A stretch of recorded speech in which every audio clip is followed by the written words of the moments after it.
need to be able to embrace what are the deeper implications of integrating technology into the classroom. How can we use the existing tools that we have to the biggest benefit that we have? And how can we use technology to be able to push that even further, right? So being able to sort of get rid of this mystification or the buzzword of technology is really important to integrate it in a meaningful way.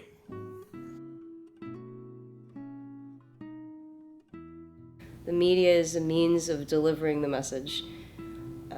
It's a means of giving students a voice, of being able to deliver and express what's inside of them, to find something that's authentic, that comes from the heart for them, that allows them to be themselves, wholly themselves, no filter, no evaluation, judgment, or criticism.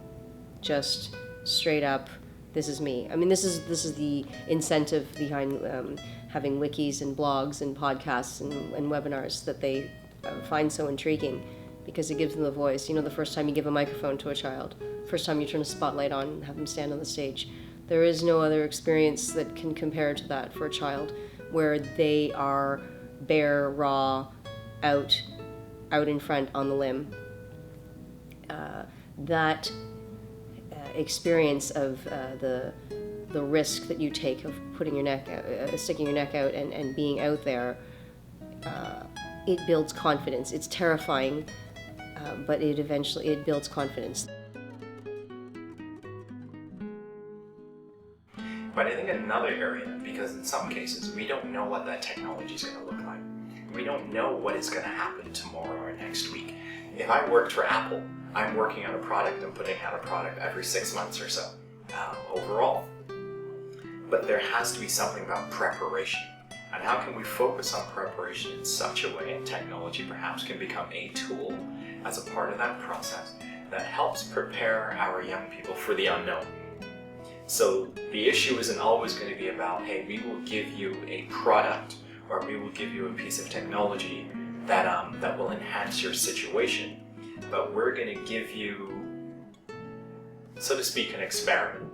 We're going to give you an environment. We're going to give you a bit of a sandbox that you can grow and develop and cultivate the skills that you will need to tackle that unknown, whatever it may be and whenever that may actually come. I think there's many technological advances that can support children's different learning styles. Whether or not it's a learning disability or not, the technology can be used to support that, so that that child has, let's say, a more even playing field with other children.